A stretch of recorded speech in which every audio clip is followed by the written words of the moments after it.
രാജപ്പന്റെ കയ്യിൽ നിന്നും പണം തിരികെ വാങ്ങാൻ ഗുണ്ടകളെ അയക്കുന്ന വിശ്വനാഥ്. ഞാൻ ഈ പറഞ്ഞതിൽ ഒരു കള്ളവും ഇല്ല ചേച്ചി. രേവതിയുടെ പ്രശ്നങ്ങൾ മനസ്സിലാക്കുന്ന സുനന്ദ രേവതിയോട് ജോലിയിൽ തുടരാൻ ആവശ്യപ്പെടുന്നു. ചേച്ചിക്ക് എന്നെ വിശ്വാസം വന്നില്ലെങ്കിൽ ഞാൻ പോവാം. എന്തെങ്കിലും ഒരിക്കൽ അച്ചുവേച്ചി ഈ വീട്ടിലേക്ക് വരും. അർച്ചന തിരികെ വരുമെന്ന പ്രതീക്ഷയിൽ ശ്യാമള. നിരഞ്ജനെയും കുഞ്ഞിനെയും മൂന്നാറിലെത്തിച്ചിട്ട് ഞാൻ തിരിച്ചു വരും. നിരഞ്ജനെയും കുഞ്ഞിനെയും മൂന്നാറിലേക്ക് മാറ്റിയ ശേഷം സിംഗപ്പൂരിലേക്ക് പോകാൻ ഒരുങ്ങുന്ന സുധി. രാത്രി മഴ തുടരുന്നു. ആ പെൺകുട്ടിയുടെ സിസേറിയൻ തിങ്കളാഴ്ച നടക്കും. കുഞ്ഞിനെ ഉടൻ ഏറ്റുവാങ്ങി മറ്റൊരു നല്ല ഹോസ്പിറ്റലിലേക്ക് കൊണ്ടുപോകാൻ അവരുടെ തീരുമാനം. ഡേറ്റ് എടുത്തിട്ടാണ് അവളുടെ സിസേറിയൻ എങ്കിൽ കുഞ്ഞിന്റെ ആരോഗ്യത്തിന്റെ കാര്യത്തിൽ വേറെ ആശങ്കയൊന്നും വേണ്ട. അമ്മയുടെ അരികിൽ നിന്ന് മാറ്റുന്നതല്ലേ, കുഞ്ഞിനെ നല്ല ഏതെങ്കിലും ഹോസ്പിറ്റലിലേക്ക് മാറ്റുന്നതാ എന്തുകൊണ്ട് നല്ലത്. അപ്പോ നല്ല കെയർ കിട്ടുമല്ലോ. ഒരു അപമാനം വരുത്തി വെക്കാതെ കാര്യങ്ങൾ കൈകാര്യം ചെയ്യണമെന്ന് നീ നിരഞ്ജനയോട് പറയണം. അവക്കത് അറിയില്ലേ? 4-5 ദിവസം കഴിഞ്ഞ് കുഞ്ഞിനെ ഹോസ്പിറ്റലിൽ നിന്ന് ഡിസ്ചാർജ് ചെയ്യാൻ കഴിയും. പിന്നെയുള്ള കാര്യങ്ങളിൽ എന്തെങ്കിലും ഒരു തീരുമാനമായോ? മൂന്നാറിലേക്ക് തന്നെ അവര് പോകുന്നത്. ഒരാഴ്ചക്കുള്ളിൽ സുധിയുടെ വിസ വരുമെന്ന് അവര് പറയുന്നത്. അതൊക്കെ ശരി തന്നെ. പക്ഷേ നിരഞ്ജന കുഞ്ഞുമായി എങ്ങനെ മൂന്നാറിൽ കഴിയുമെന്ന എന്റെ ചോദ്യം. അതിനൊരു ഉത്തരം അവളുടെ കയ്യിലുണ്ടോ? ഇപ്പോഴും വ്യക്തമായി രണ്ടുപേരും ഒന്നും പറയുന്നില്ല. സുധി വരുന്നതുവരെ അവിടെ കഴിയാമെന്ന് തന്നെയാ അവളുടെ തീരുമാനം. അവൾക്ക് ടെൻഷനൊന്നും ഇല്ലല്ലോ. അറിയാവുന്നവരോടൊക്കെ സമാധാനം പറയേണ്ടത് നമ്മളല്ലേ. നടരാജൻ വിചാരിച്ച ഗീതയുടെ വായടപ്പിക്കാനൊന്നും കഴിയില്ല. കുടുംബത്തിലൊരു പെണ്ണ് പ്രസവിച്ചിട്ട് കുഞ്ഞിനെ കൊണ്ടൊന്ന് കാണിക്കാതിരിക്കാൻ പറ്റൂ? അതും ശരിയാ. ശബരിയും കൂട്ടി ഗീത പോയിന്നും വരും. 3 മാസം പ്രായമുള്ളൊരു കുഞ്ഞിനെ കാണിച്ചിട്ട് അപ്പ പ്രസവിച്ച കുഞ്ഞാണെന്ന് പറയാൻ പറ്റൂ? സുധിക്ക് സ്ഥലം വിടാം. നിരഞ്ജനയ്ക്ക് ആരെയും ഫേസ് ചെയ്യാതെ ഒളിച്ചു കഴിയാം. അതുപോലെയല്ല ജയന്തി നമ്മുടെ കാര്യം. നമ്മുടെ തന്നെ സ്വയരക്ഷയ്ക്ക് ഒരു ഉപായം കണ്ടെത്തിയേ പറ്റൂ.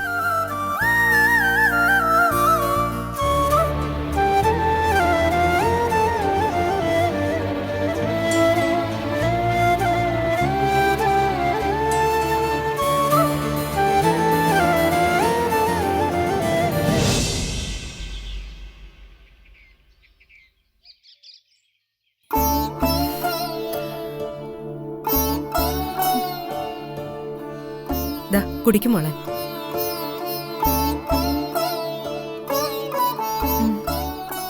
മതി ചേച്ചി. ഇതെന്താ ഇങ്ങനെ ഇടയ്ക്കിടെ വരുന്നതെന്നറിയില്ല. ഡോക്ടറെ ഒന്ന് കണ്ടെങ്കിൽ ഗ്യാസിനുള്ള മരുന്ന് വാങ്ങായിരുന്നു. സാരമില്ല ചേച്ചി.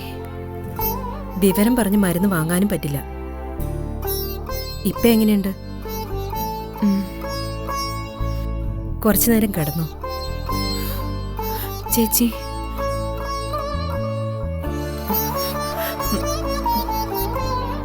എന്താ? നീ പറ, എന്താ വേണ്ടേ? എന്നെ കൊണ്ട് കഴിയുന്നതാണെങ്കിൽ ഞാൻ ചെയ്തു തരാം.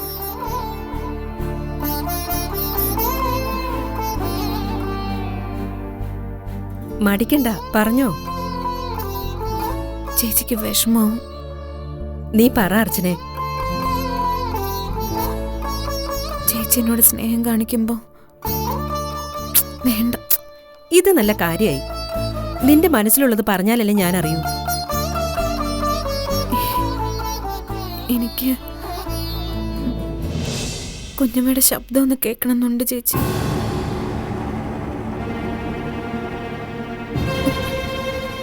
ഒരബദ്ധം പറ്റാതെ ഞാനൊരിടത്തുണ്ടെന്ന് ആ പാവങ്ങളൊന്ന് അറിഞ്ഞാൽ മതിയായിരുന്നു. നീ ഇങ്ങനെ ഒരു ആവശ്യം പറയുമെന്ന് ഞാൻ കരുതിയില്ല. ചേച്ചി അത് മറന്നേക്ക്. സ്നേഹം കൂടുമ്പോഴാ കൂടുതൽ സ്വാതന്ത്ര്യം കാണിക്കുന്നത്. ഞാൻ ഇനി ഇത് ചേച്ചിയോട് പറയില്ല. എന്നോട് നീരസം തോന്നില്ലേ? ഇല്ല.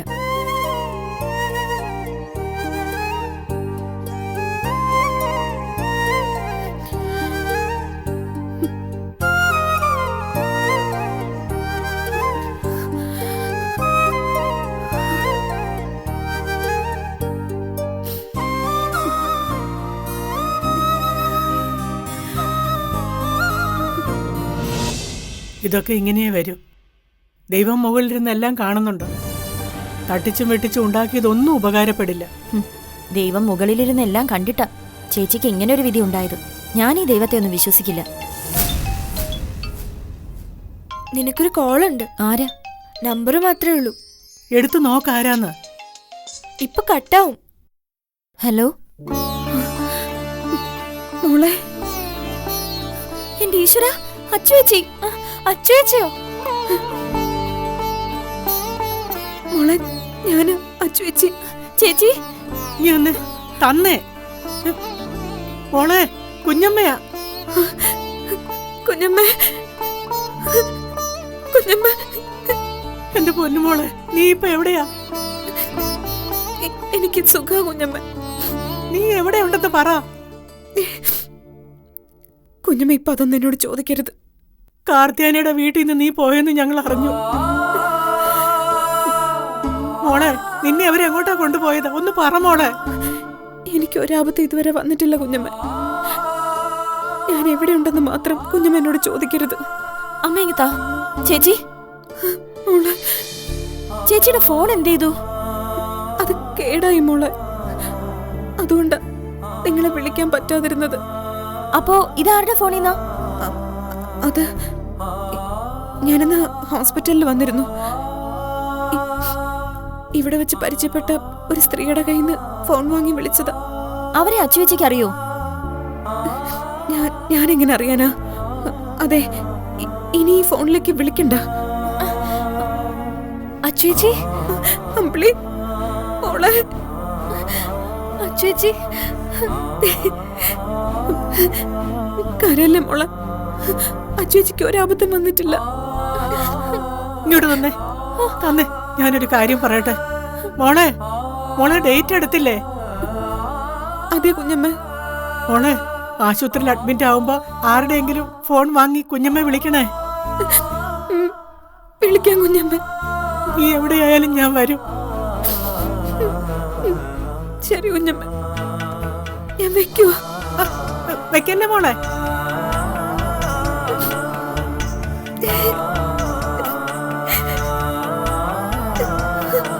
ഹലോ അച്ചുവേച്ചി. അയ്യോ, കട്ടായല്ലോ. എവിടെയായാലും അവൾ ഇപ്പോഴും സമാധാനത്തോടെ ഉണ്ടെന്നറിഞ്ഞല്ലോ. അച്ചുവേച്ചി ഇപ്പോഴും കാർത്തിയാനിയുടെ കയ്യിലാ. അച്ഛൻ പറയുന്നത് പോലെ ചങ്ങനാശ്ശേരിയിലാവും. എന്നാലും അച്ചുവേച്ചിക്ക് എവിടെയാന്ന് പറയായിരുന്നു. നിങ്ങളുടെ അച്ഛനെ പേടിച്ചിട്ട് അവള് പറയാത്തെ. കുറെ നാളുകൾക്ക് ശേഷം മനസ്സൊന്ന് തണുത്തു. എന്റെ ഈശ്വര, കുട്ടിയെ കാത്തോളന്നേ.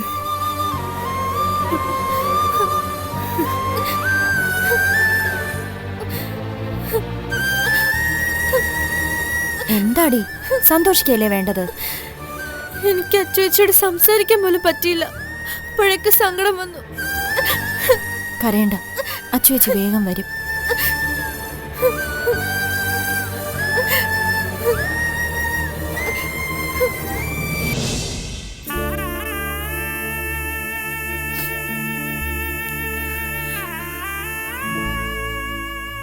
ചെയ്യാൻ പാടില്ലാത്തത് ഞാൻ ചെയ്തേ.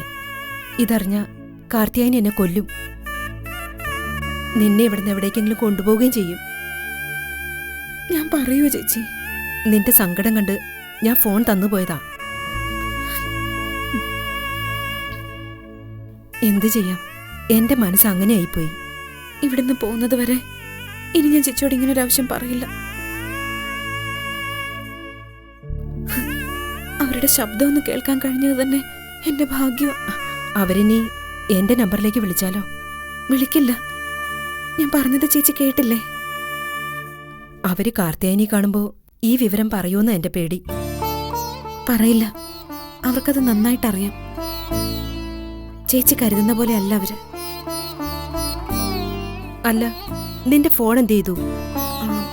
അത് പിന്നെ കാർത്തു ചേച്ചിയുടെ വീട്ടിൽ വെച്ച് കേടായതാ. നീ അങ്ങനെ പറയൂന്ന് എനിക്കറിയാം. അവളത് കേടാക്കിയതാ. അവളെ വിശ്വാസമാണെന്ന് നീ പറയുമ്പോഴും നിന്റെ മനസ്സിലെന്താണെന്ന് എനിക്കറിയാം. പഠിപ്പും വിവരവും ഉള്ള പെണ്ണാ നീ. നിന്നെ രക്ഷപ്പെടുത്തണമെന്ന് എനിക്ക് ആഗ്രഹമുണ്ട്. എനിക്കുള്ളതും 2 പെമ്മക്കളാ. പക്ഷേ എനിക്കൊന്നും ചെയ്യാനുള്ള ത്രാണിയില്ല. ഒന്നും വേണ്ട ചേച്ചി. ചേച്ചി എന്നോട് കാണിക്കുന്ന ഈ സ്നേഹം മാത്രം മതി. നിന്നെ കൈവിട്ട് കളയാൻ എന്റെ മനസ്സ് അനുവദിക്കുന്നില്ല. പ്രസവത്തിന് ഹോസ്പിറ്റലിലേക്ക് പോകുന്നതിന് മുമ്പ് നിനക്ക് ഞാൻ ഫോൺ തരാം. നീ പുനലൂരിലുള്ള ആ ഡോക്ടറെ ഒന്ന് വിളിച്ചു നോക്ക്.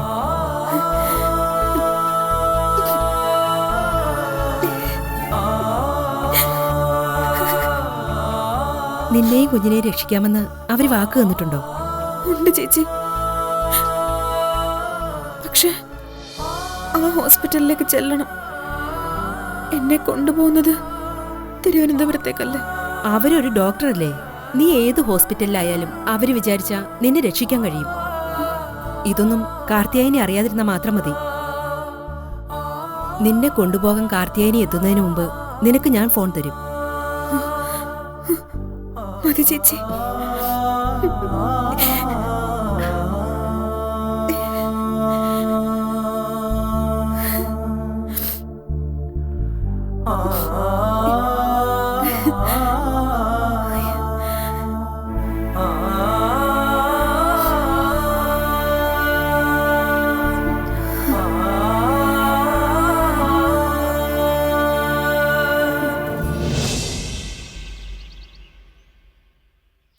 എന്നാ പിന്നെ ഞങ്ങൾ ഇറങ്ങട്ടെ.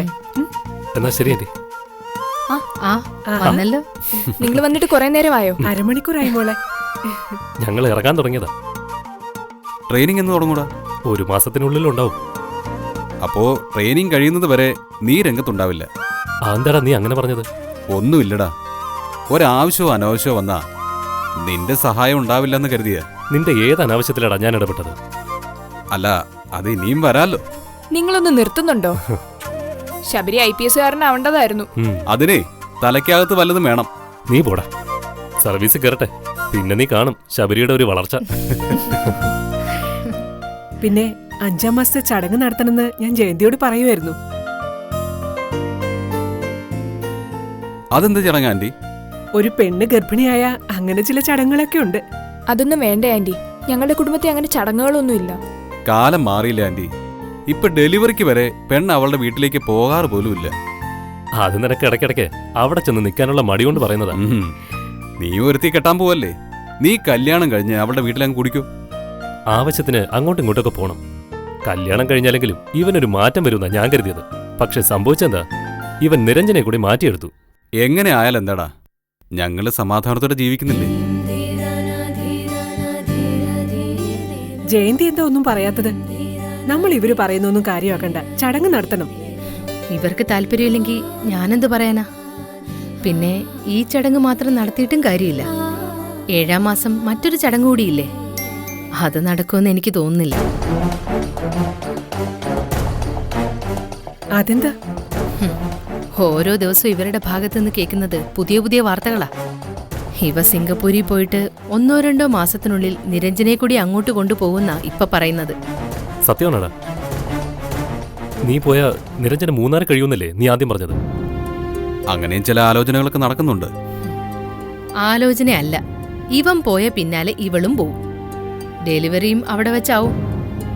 നമ്മുടെ ആവശ്യമൊന്നും ഇപ്പൊ ഇവർക്ക് വേണ്ട. അപ്പൊ പിന്നെ ചടങ്ങുകളൊക്കെ നടത്തിയിട്ട് എന്താ ഗീതേ കാര്യമുള്ളത്? സുധി ഒരു വിസിറ്റിംഗ് വിസ പോകുന്നല്ലേ പറഞ്ഞത്? അതെ, പക്ഷെ 2 വർഷം കഴിഞ്ഞിട്ട് ഞങ്ങൾ തിരിച്ചു വരൂ. എല്ലാം ഇവരാലോചിക്കുന്നു, തീരുമാനിക്കുന്നു. ഞങ്ങൾക്കിതിൽ ഒരു റോളും ഇല്ല. എടാ, നിരഞ്ജനയുടെ ഡെലിവറിക്ക് ഞാനും അനുപമയും കൂടെ അവിടെ വരാടാ. നീ ആകാശിനെ കൊണ്ട് ഞങ്ങൾക്കൊരു വിസിറ്റിംഗ് വിസ ശരിയാക്കി തന്നാ മതി. ഞങ്ങൾക്കൊരു ഹണിമൂൺ ട്രിപ്പ് പോയി. അത് ശരിയാക്കുന്ന കാര്യം ഞാൻ ഏറ്റു. നിങ്ങളുടെ ഹണിമൂൺ ട്രിപ്പ് എന്റെ വക. നീ കൂടിയുള്ളത് എനിക്കൊരു ധൈര്യമല്ലടാ. ഞാൻ കൂടെ ഉണ്ടാവുമല്ലോ. നിന്റെ കുഞ്ഞ് സിംഗപ്പൂരിൽ തന്നെ ജനിക്കട്ടെ. എടാ, എന്നെ ഒന്ന് സ്കൂളിലോട്ട് വിട്ടുക. അപ്പൊ ഞങ്ങൾ ഇറങ്ങട്ടെ. ഇറങ്ങട്ടെ. ശരി ആന്റി. ശരി മോളെ. ശരിയടാ. വരട്ടെ സുധി. ആ.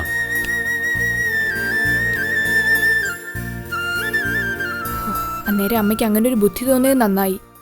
ഞാനതെങ്ങനെ പറയാതിരിക്കും? നീ മൂന്നാറിലാണെങ്കിൽ ഗീത അങ്ങ് വരും.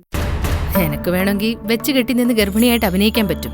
പക്ഷേ ഡെലിവറിക്ക് ഹോസ്പിറ്റലിലേക്ക് പോകേണ്ടി വരില്ലേ? വിശ്വേട്ടൻ പറയുന്നത് പോലെ 2-3 മാസം പ്രായമുള്ള കുഞ്ഞിനെ എടുത്ത് കാണിക്കാൻ പറ്റുമോ? അതെന്തായാലും നന്നായി അമ്മേ. ഇനിയാരും നിരഞ്ജനെ തിരക്കി മൂന്നാറിലേക്ക് വരില്ലല്ലോ.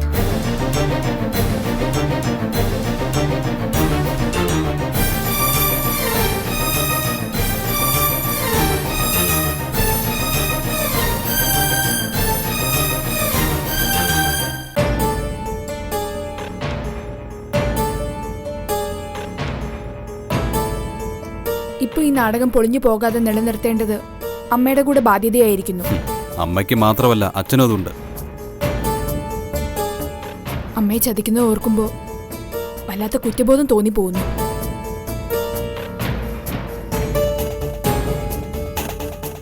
മോഹിച്ച പെണ്ണിനെ കിട്ടാത്തതുകൊണ്ട് പാവ അച്ഛനമ്മമാരോട് സുധി പക വീട്ടുകയാണ്.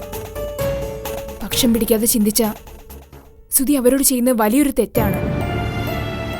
മകനു വേണ്ടി മാത്രം ജീവിക്കുന്ന അച്ഛനും അമ്മയും അവർ കാണിക്കുന്ന ആത്മാർത്ഥതയും സ്നേഹവും സുധി തിരിച്ചറിയുന്നില്ല. സുധിയുടെ കാമുകി ഇപ്പോഴും സുധിയെ ഓർത്ത് ജീവിതം തള്ളി നീക്കിയായിരുന്നെങ്കിൽ സുധിയുടെ ഭാഗത്ത് ന്യായം ഉണ്ടായിരുന്നു. ആർക്ക് വേണ്ടിയാ നിരഞ്ജന ഇപ്പൊ ഈ സംസാരിക്കുന്നത്? നമുക്ക് വേണ്ടിയോ അതോ അച്ഛനും അമ്മയ്ക്കും വേണ്ടിയോ? എന്റെ മനസാക്ഷിക്ക് വേണ്ടി. ഇപ്പൊ എന്താ അങ്ങനെ തോന്നാൻ? ഒരു പരീക്ഷണഘട്ടം വന്നപ്പോ ഞാൻ എന്റെ അച്ഛനെ തിരിച്ചറിഞ്ഞതുകൊണ്ട് തോന്നിപ്പോയതാ. നമുക്ക് ഈ ഒളിച്ചുകളി അവസാനിപ്പിക്കാം സുധി. അതിനുള്ള ശരിയായ സമയം ഇതാ. എന്റെ കുറവുകൾ അച്ഛനും അമ്മയും അറിയട്ടെ. എനിക്ക് വേണ്ടിയാണ് സുധി ഒപ്പം നിന്നതെന്ന് അവർ മനസ്സിലാക്കിക്കൊള്ളട്ടെ. നമ്മൾ ഡോക്ടറെ കണ്ടപ്പോ തകരാറ് എനിക്കാണെന്ന് തിരിച്ചറിഞ്ഞെന്ന് പറഞ്ഞ തീരാവുന്ന പ്രശ്നമേ ഉള്ളൂ. എന്റെ പ്രശ്നങ്ങൾ അവിടെ തീരുന്നില്ലെങ്കിലോ? എന്തിനാ സുധി ഇങ്ങനെ സ്വയം ശിക്ഷിക്കുന്നേ? ഇത് ഞാൻ എന്നോട് തന്നെ ചെയ്യുന്ന ശിക്ഷയാ. നിരഞ്ജനയ്ക്ക് ഇനി അത് മനസ്സിലായില്ലെന്നുണ്ടോ? നിങ്ങളൊക്കെ കാണുന്നത് സുധിയും അർച്ചനയും തമ്മിലുള്ളത് ഒരു സ്നേഹബന്ധം മാത്രമാണെന്നുള്ളതാണ്. അർച്ചന മറ്റൊരു ജീവിതത്തിലേക്ക് പോയെങ്കിലും അവളെ ഞാൻ ഒരിക്കലും കുറ്റപ്പെടുത്തില്ല. അവളെ കൊണ്ടുനിന്ന് തള്ളിയതാ എന്റെ അച്ഛൻ. പക്ഷെ എനിക്ക് എന്റെ ജീവിതത്തിൽ അത് മറന്നു കളയാൻ പറ്റുന്ന കാര്യമല്ല. എന്റെ മനസ്സിനെ പൊള്ളിച്ചുകൊണ്ടിരിക്കുന്ന പല യാഥാർത്ഥ്യങ്ങളുമുണ്ട്. കുറവുകൾ തന്റെ മേൽ ചാരിയ പിന്നെ സുധിയില്ല. എല്ലാം തികഞ്ഞ പെണ്ണായിരിക്കണം താൻ. തന്നെ ഞാൻ ചതിച്ചതാണെന്ന് എന്റെ വീട്ടുകാരറിയണം. മനസാക്ഷി കുത്തുകൊണ്ട് എന്തെങ്കിലും തന്റെ നാവിന്ന് വീണ് പോയാൽ നമ്മൾ തമ്മിലുള്ള കരാറ് തെറ്റും. പിന്നെ താനും എന്റെ ശത്രുവായിരിക്കും. സുധി, സ്വന്തം അച്ഛനമ്മമാരെ അകറ്റി നിർത്താൻ തയ്യാറായ നിരഞ്ജനയ്ക്ക് എന്തുകൊണ്ട് എന്റെ അച്ഛനെ അമ്മയും അവരുടെ വഴിക്ക് വിട്ടുകൂടാ? തനിക്കൊരു കുഞ്ഞു വേണം, അതിനൊരു അച്ഛനും. അത്രയും മതിയെങ്കിൽ നമ്മൾ പോകും മുന്നോട്ട് തന്നെ.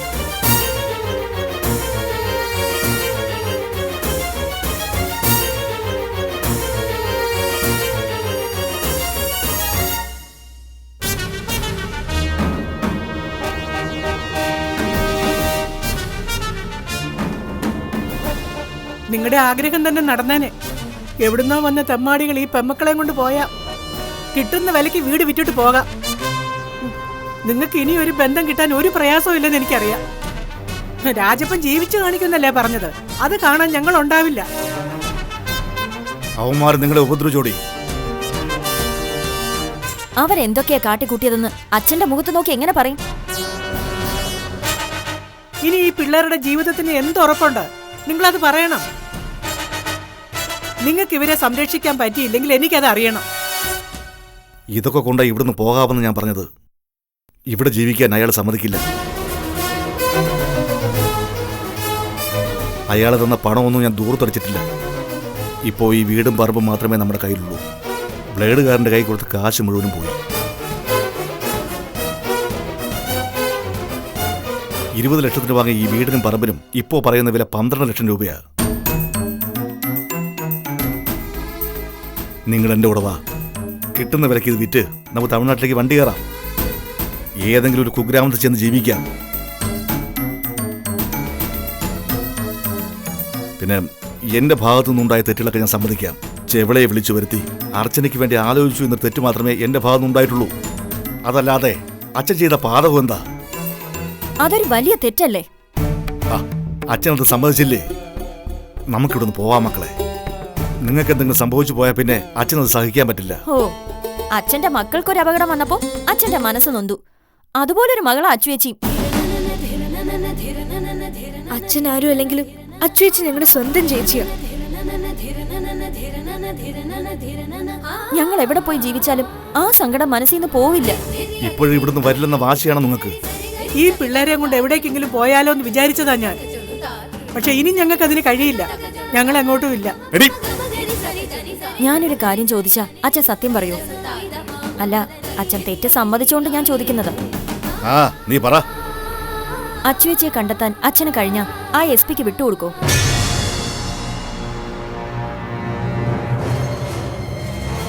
അച്ഛൻ എന്തെങ്കിലും മാറ്റം വന്നിട്ടുണ്ടോ എന്ന് ഞങ്ങൾക്കറിയണം.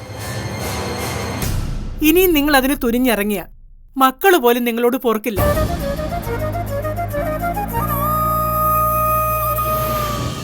ഈ വീട്ടിൽ കയറി നിങ്ങളുടെ മക്കളെ കൊണ്ടുപോകാൻ നോക്കിയതാ അയാള്. ഇനി എനിക്ക് അയാളെ ഒരു ബന്ധവുമില്ല. അച്ചുവേച്ചി ചെവളയുടെ കയ്യിൽ പെട്ടിട്ടില്ല. അത് നിനക്കെങ്ങനെ അറിയാം? അച്ചുവേച്ചി എന്നെ വിളിച്ചു. ഇപ്പോഴും സുരക്ഷിതമായ ഏതോ സ്ഥലത്ത് ചേച്ചിയുണ്ട്. കാർത്തിയാനെയാണ് അവിടെ നോക്കുന്നേ. അതൊന്നും പറഞ്ഞില്ല. ഹോസ്പിറ്റലിൽ വന്നപ്പോ അവിടെ കണ്ടൊരു സ്ത്രീയുടെ ഫോൺ വാങ്ങി വിളിച്ചതാ. നിങ്ങൾ അവളെ അന്വേഷിക്കുന്നെങ്കിൽ അത് അവളെ രക്ഷിക്കാൻ വേണ്ടിയാവണം. നിങ്ങളുടെ മക്കളെ ഓർത്തെങ്കിലും ഇനി നിങ്ങൾ അവളെ ഉപദ്രവിക്കരുത്.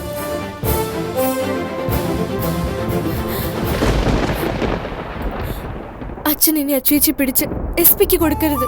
ഞങ്ങൾക്ക് അച്ചുവേച്ചിയും കുഞ്ഞിനെ വേണം. നമുക്ക് ഒരിടത്തും പോണ്ട. പ്രസവ സമയത്ത് അച്ചുവേച്ചി വിളിക്കും. അച്ഛൻ എന്നെ രേവതി ചേച്ചിയും പോലെ അച്ചുവേച്ചിയും കാണണം. ഞങ്ങൾക്ക് അച്ഛനും വേണം, അച്ചുവേച്ചിയും വേണം. നീ വാ.